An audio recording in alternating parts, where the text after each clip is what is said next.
ಗಂಟೆಗಟ್ಟಲೆ ಕ್ಯೂನಲ್ಲಿ ದೇವರ ದರ್ಶನಕ್ಕಾಗಿ ನಿಂತು ಬೇಸತ್ತು ಭಕ್ತನೊಬ್ಬ ದೇವರನ್ನ ಪ್ರಶ್ನೆ ಮಾಡುತ್ತಾನೆ.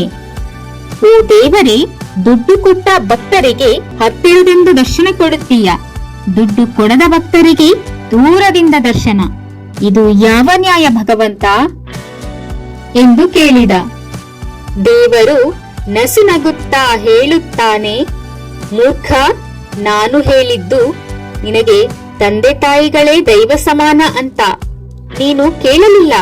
ಗುರು ಹಿರಿಯರಲ್ಲಿ ದೇವರನ್ನು ಕಾಣಿ ಅಂತ ಕಿವಿಗೆ ಹಾಕಿಕೊಳ್ಳಲಿಲ್ಲ. ಜನಸೇವೆಯೇ ಜನಾರ್ದನನ ಸೇವೆ ಅಂದೆ. ನೀವು ಕಷ್ಟದಲ್ಲಿರುವವರಿಗೆ ಯಾರಿಗೂ ನೆರವಾಗಲಿಲ್ಲ. ಅಲ್ಲಿ ಇಲ್ಲಿ ಎಲ್ಲೆಲ್ಲಿಯೂ ನಾನೇ ಇರುವೆ, ಆದರೆ ಅದನ್ನು ನೀವು ನಂಬಲಿಲ್ಲ.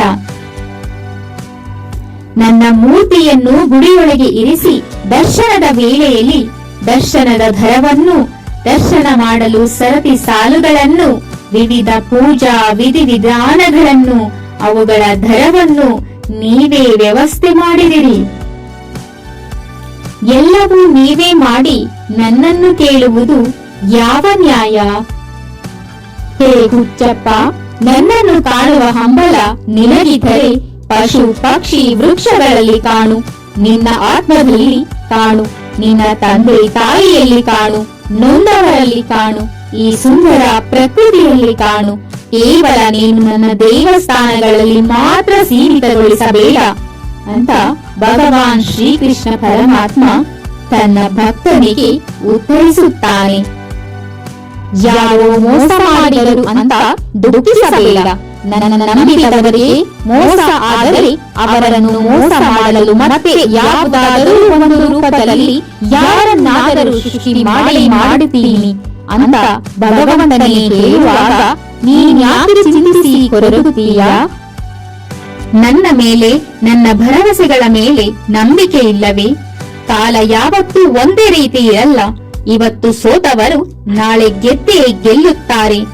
ಇದನ್ನು ನಂಬು. ನಿನಗೆ ಸಿಕ್ಕದ್ದನ್ನು ಪಡೆದುಕೊಂಡು ತೃಪ್ತಿಯಿಂದ ಬಾಳಬೇಕು. ಸಿಗದದ್ದನ್ನು ಮರೆತು ಖುಷಿಯಿಂದ ಬದುಕಬೇಕು. ಇಂದು ಸಿಕ್ಕದ್ದು ನಾಳೆ ಕೈಜಾರಿ ಹೋಗಬಹುದು. ಇಂದು ಸಿಗದೇ ಇದ್ದದ್ದು ನಾಳೆ ಒಲಿದು ಬರಬಹುದು. ಯೋಗವಿದ್ದಂತೆ ಭೋಗವಿರುತ್ತದೆ. ಬಿಟ್ಟು ಹೋದವರು ಹೋಗಲಿ. ಅವರ ಚಿಂತೆಯನ್ನು ಮಾಡುತ್ತಾ ನೀನು ನಿನ್ನ ಜೀವನವನ್ನು ಹಾಳು ಮಾಡಬೇಡ. ಜೀವನ ಇರುವುದೇ 2 ದಿನ. ಒಂದು ನಿನ್ನ ಪರವಾದ ದಿನ, ಮತ್ತೊಂದು ನಿನ್ನ ವಿರುದ್ಧವಾದ ದಿನ. ಇದನ್ನು ಮರೆಯದೇ ನೆನಪಿಟ್ಟುಕೋ. ಪರವಾದ ದಿನದಲ್ಲಿ ಅಹಂಕಾರ ತೋರಿಸಬೇಡ. ವಿರುದ್ಧವಾದ ದಿನದಲ್ಲಿ ತಾಳ್ಮೆಯನ್ನು ಕಳೆದುಕೊಳ್ಳಬೇಡ. ಸೊಕ್ಕಿದವನು ಸೊರಗಲೇಬೇಕು, ಬೀಗಿದವನು ಭಾಗಲೇಬೇಕು, ಏರಿದವನು ಇಳಿಯಲೇಬೇಕು, ಮೆರೆದವನು ಮಣ್ಣಾಗಲೇಬೇಕು, ಉರಿದವನು ಬೂದಿಯಾಗಲೇಬೇಕು. ಇದು ಕಾಲಚಕ್ರದ ನಿಯಮ. ಕಾಲಾಯ ತಸ್ಮೈ ನಮಃ ಎಂದು ಇದನ್ನರಿತವರೇ ಹೇಳುವುದು. ದುಡಿದು ಗಳಿಸಬೇಕು, ಉಚಿತವಾಗಿ ಪಡೆಯುವುದಲ್ಲ. ತಿಂದು ಉಳಿಸಬೇಕು, ತಿನ್ನದೆ ಸಾಯುವುದಲ್ಲ. ಸಾಧಿಸಿ ಸಾಯಬೇಕು, ಸೋತು ಶರಣಾಗುವುದಲ್ಲ. ನಿನಗೆ ನಾನು ವಹಿಸಿ ಕಳುಹಿಸಿದ ಕರ್ತವ್ಯವನ್ನು ನೀನೇ ಪೂರೈಸಬೇಕು, ತಲೆಮರೆಸಿಕೊಳ್ಳುವುದಲ್ಲ. ಜೀವನ ತುಂಬಾ ಸುಲಭ.